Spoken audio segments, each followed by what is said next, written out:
Hello guys! Welcome back to my channel, Geraldine Savas Live. Like and subscribe and hit the notification bell so you always updated on my video. And guys, let's go! We're cooking!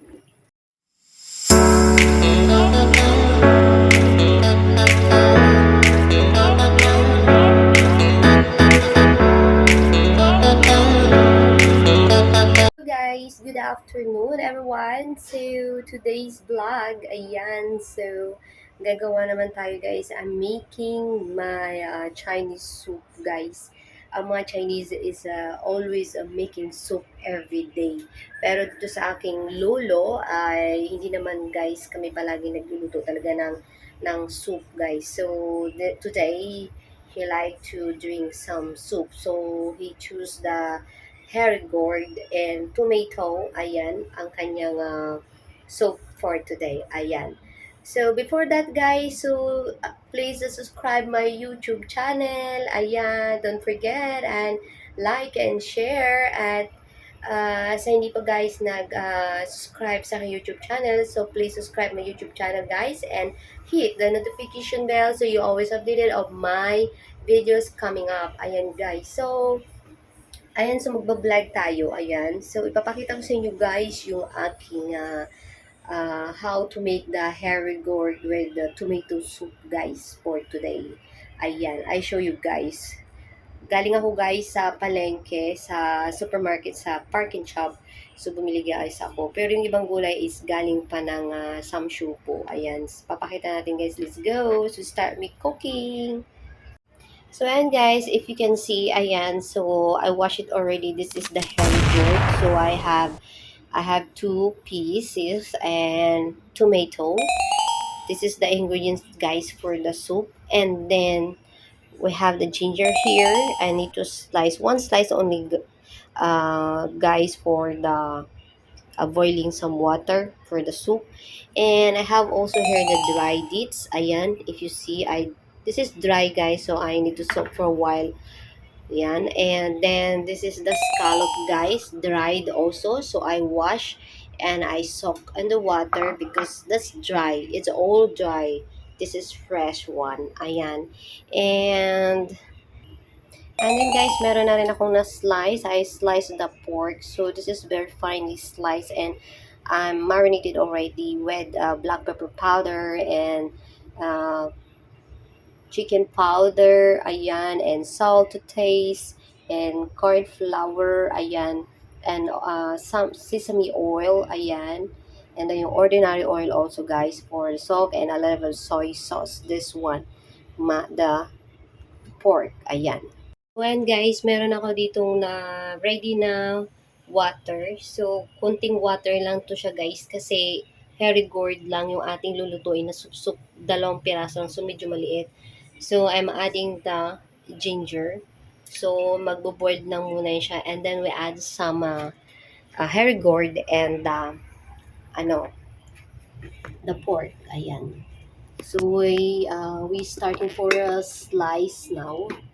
So, mag-start na tayo guys mag-slice ng ating mga gulay. Ayan.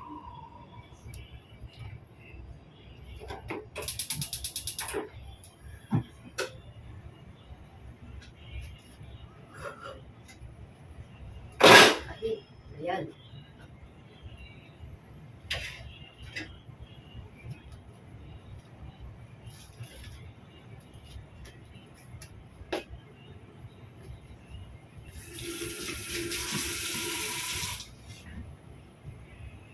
Hindi nga kasi masyadong nakikita.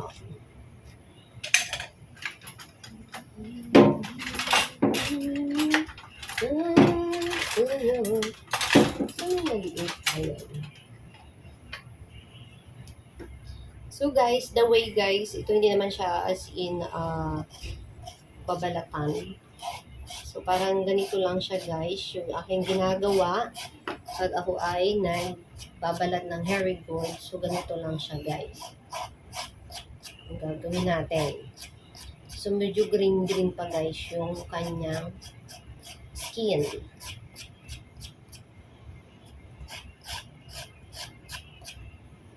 So ganito lang ang ating gagawin.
So, ayan guys, nag-boiled na yung ating water. Ayan, so, ilalagay na natin guys yung ating mga ingredients.